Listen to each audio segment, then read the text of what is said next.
Advisory Board Candidate Forum. First, thank you to Mr. Ballou and stage crew for today's setup. Thank you for teachers and students for attending this forum. And finally, thank you to all of our candidates present today. Questions from today's forum were submitted by GMHS students. Additionally, audience members today are invited to submit a question in writing on index cards. Lasso staff will be circulating to collect cards throughout the debate. Members of our editorial board will then be sorting through submissions. We expect for the forum to end on time. However, if we find ourselves running overtime, please be respectful and let all candidates finish their closing statements. I would now like to introduce you to moderators for today's forum, Lasso staff members, Kate Carsons and Megan Jenkins. Thank you, Melissa, and thank you to all our participants for agreeing to join us today. I'm Kate Carsons and I'm the managing editor of the Lasso. I'm Megan Jenkins and I'm the quality control editor for the Lasso as well as the advertising manager. We are honored to moderate today's important forum. Before we begin, a few words about the rules for today. We will begin with opening statements. Each candidate will have 2 minutes for these. We will begin by asking one question to our first candidate, who will have 90 seconds to respond. The next candidate in line will then have 90 seconds to respond to the question and/or to a fellow candidate. Once every candidate has responded to the question, we will start the next round. We will begin with a different candidate and again move in order so that each candidate will have an opportunity to respond. Our timekeepers for today are Lasso contributors Grant Tomczyk and Caroline Perez. It is important that candidates observe and respect the timekeepers, who will alert you when you are running out of time in your response. The debate will be live tweeted at Lasso GM by Jack West and Nara Dijon. Feel free to hashtag #VoteSCCTS. And so, without further ado, let's begin. We'll start with Mr. Castillo, opening statements. Thank you, Ms. Carstens. I was not initially going to be here. I was in Boston, but I changed my flight because I knew it was important to be here. You may know me as the father of George, Alice, and Andy Castillo, but I'm actually Justin Castillo. I do have a name. And I applaud you all for organizing this event because you all are going to be the recipients of the policies and decisions that we make here today. You're the end users, and you're going to be the most effective people. So you have to have the ability to find out what we're going to serve up to you. You have to ask tough questions such as, what's the experience of the candidates? Would they have voted for last year's budget? If not, what would they have cut? Are they prepared to govern? You deserve honest and specific answers to these questions. I've worked hard to support the schools, and the results show that overall I think we're doing a good job, and we are working to do better always. Now, there are 2 questions I've been asked to address in my opening remarks, the George Mason RFP and technology. With respect to the RFP, the city has issued an RFP, and we're going to get initial proposals on October 30th. As chair of the school board, I cannot say at this point what I personally would like to see happen there, because it has to go through the process so that we don't have appearance of bias or undue weight if I were to opine on this. With respect to technology, it's a means and not an end. It can help with instruction, but education is always going to be a human endeavor. And that's just like being a parent. Is technology sometimes improperly used? Of course, come to my house sometime and see kitten videos and basketball highlight reels going on and on. But often my kids are on Khan Academy delving into math issues. One of my daughters loves how Google enables collaboration on writing projects. So there's a lot that can be done. With respect to the makerspace, I think it's one of the best aspects of technology. It gives students the ability to be creators and not just consumers of digital content and products. And cultivating that creativity is a vital part of education. Thank you, Mr. Castillo. Ms. Gill? I thank you all for putting this together today. If you had told me when I was in high school that I would be sitting up here in front of 200 students doing a debate, I would not have believed you because I was extremely shy in high school. I have 3 little kids. They are 1, 3, and 6. They're all boys. My 3-year-old is at Jesse Thackeray Preschool, and my 6-year-old is a kindergartner at Mount Daniel. So I have a vested interest in the success of our schools because all of my kids will go to the new high school. They will be in our schools for the next 16 years. So speaking of the new high school, do I think we need a new one? Yes. I don't think that we can just renovate this. I took a tour of the high school this summer to see for myself the condition the high school's in, and I think we really need a new one. And what do I think that should look like? I favor an open design that mimics more of a college campus. I think that we shouldn't just prepare our students for college academically, but also prepare you socially and help you learn more about teamwork and collaboration, because that's how you'll be working in college, and that's how you'll be working in a work environment as well. I'd like to retain as much green space as possible. I'd love to see a student union gathering spot for our students who are involved in so many different extracurricular activities, provide a space for you to grab a cup of coffee, sit down with your friends, and work together. I know none of you will get to go to this new school, but hopefully you'll all participate in the process for creating it, because no one knows better what this school should look like than our teachers and our students.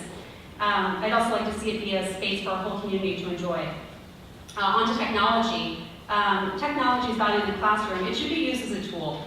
We should use it to enhance traditional learning and really teach students how to be good online citizens. I think that's one of the most valuable things we can do with technology, and I know we're doing that now at all different levels.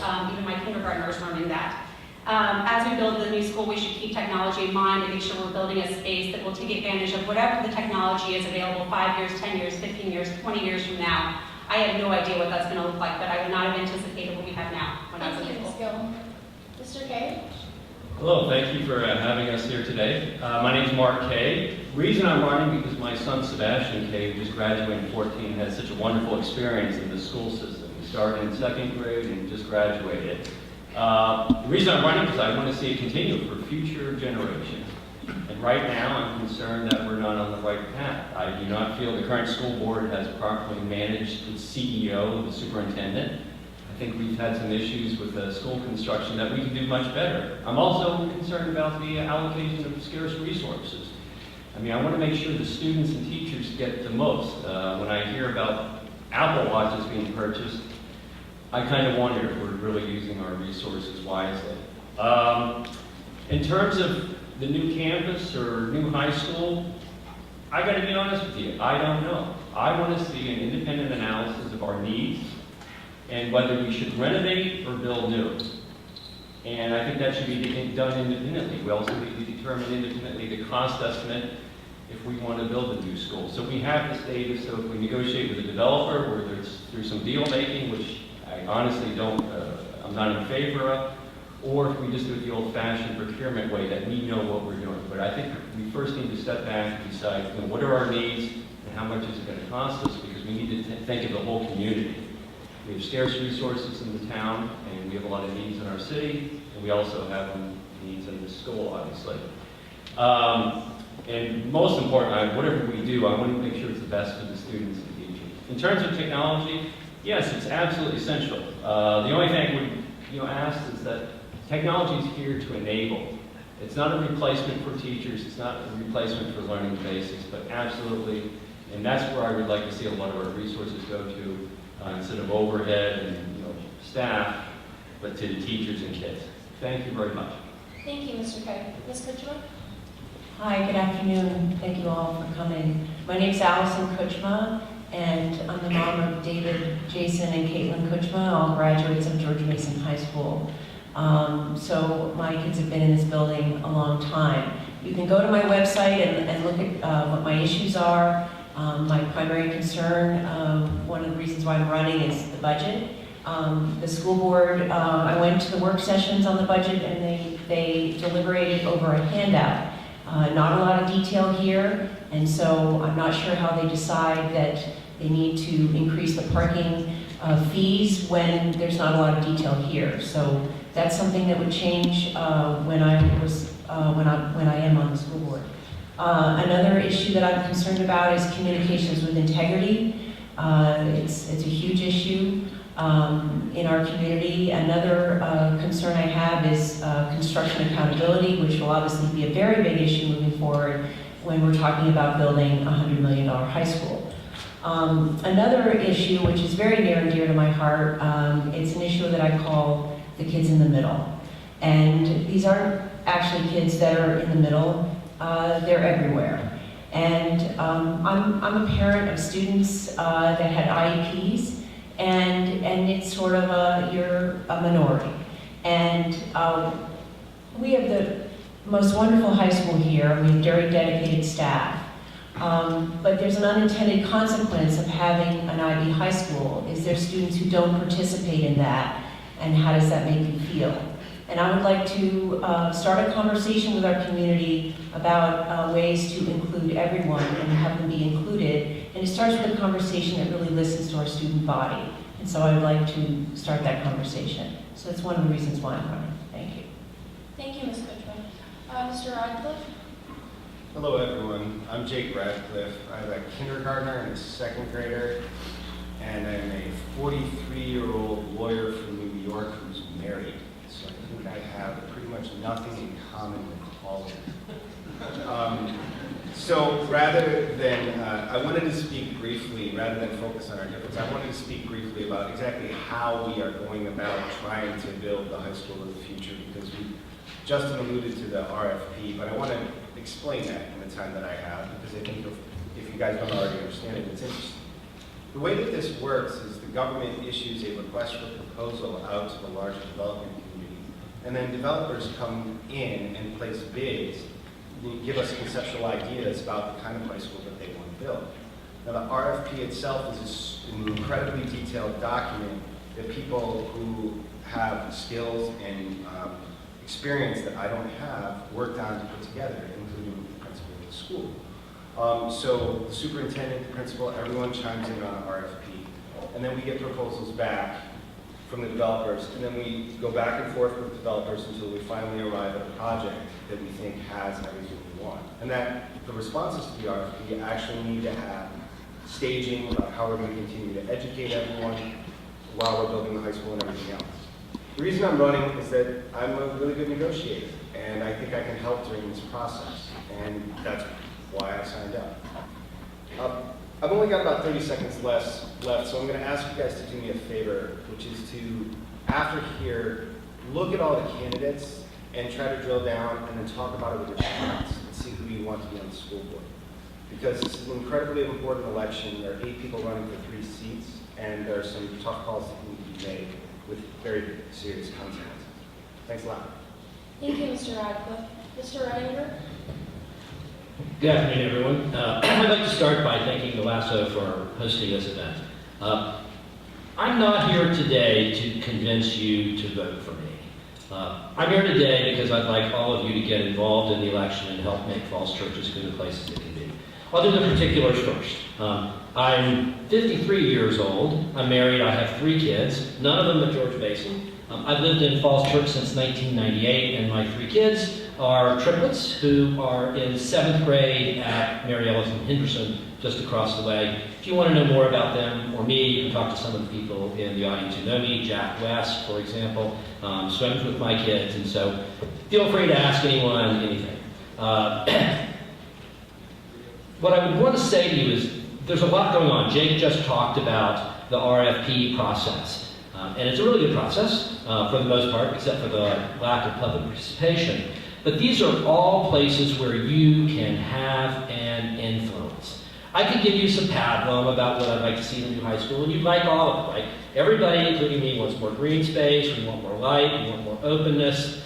We want to both have a school that will have more people, but is a happier place to be. What we can't tell you is what you would recommend from a student perspective. And because of the way the PPEA process works, the people who are going to make those decisions are essentially the city council and the school board. Some of that's non-public, but some of it you can drive by talking to them right now. You don't have to talk, you can send an email, they're open, they're all available on the web, send them an email. Technology, just quickly. So I'm the guy in high school that walked around with the beanie and the propeller that spun. I'm a lifelong geek. I love computers. But I think we've gone a little bit too far in terms of technology. We do things because we love technology, as opposed to because technology is helping us. And I'd like to right-size it. Hopefully I'll have a chance, because I'm out of time, to finish up. Thank you. Thank you, Mr. Reininger. Mr. Sharp? Time, space, and pressure. Changes in time, space, and pressure are in my vision for George Mason High School. For many years now, coaches have been telling athletes that their success depends on year-round training. You play with a travel team in one season, and you play with a school team in another, and you continuously build strength and agility. I foresee that Mason will change the way it devotes time to academics and the arts. Students will study math and foreign language, and will engage in theater on a continuous basis, year-round, so they can better build their strength and agility in those areas as well. The use of space will be more diverse and less intense. to intern for professional or other career roles, students will more frequently go to sites away from the GM campus. For swim exercise and swim team, on the other hand, students will be able to stay on site instead of going off. To use less energy and to create less stormwater runoff, students will go to classrooms in taller buildings, and they'll walk, bike, or use structured parking. And the buildings will use the latest energy-saving devices for heating and cooling. Class spaces will be more flexible, and they'll be used for more diverse classes. The amount of built space per student may be less to reduce each person's environmental footprint. The pressure on students will be lower than it is now. Since study will be more continuous and year-round, students will have more time to prepare for IB and AP exams and projects. They won't have to cram all the learning into the short span between Labor Day and mid-May. Thank you. Thank you, Mr. Sharp. Ms. Smurden? Good afternoon, and thank you so much for this opportunity to meet and talk with you. My name is Becky, and I have 2 7th graders at MEH, which means I have no children in the audience to embarrass. I have a PhD in education from the University of Michigan, and I've spent 20 years in the field of education and research. In fact, I wrote my dissertation about high schools, the climate, structure, and organization, and how that impacts student engagement and achievement. And I can tell you that those things matter a lot. You asked about our visions for the future of this high school. Your questions focused on the physical building. I want to talk with you about a little bit more than that. I visited schools around the world, Brazil, China, Denmark, South Africa, and around the country from Napa Valley, California to Detroit, Michigan. And there are 2 things that I've taken away from this. First, we must focus on teaching and learning first and foremost. I've seen incredible work in cargo container classrooms in the middle of the desert. 2, sense of community, trust, and belonging matter. If you believe someone cares about you, sets high expectations and believes in you, and you are in a place where you feel valued and safe, you will be successful.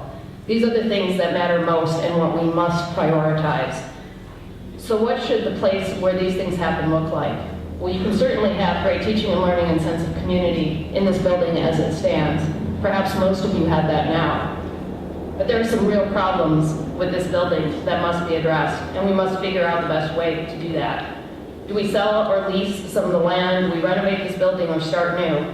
Honestly, we need a lot more information to decide what is best for the city. I would love to see a beautiful green campus with a new modern school, community swimming pool, bike trail, etc. But I want to ensure that we don't push out citizens who can't afford the taxes to support this kind of building and structure. We simply need more and better information about all of our options to make an informed decision. I don't have enough time to talk deeply about the question of technology. I've actually edited a book on this topic, so I could talk forever. But what I will say, oh, I'm sorry, I won't say anything. Thank you, Ms. Smurden.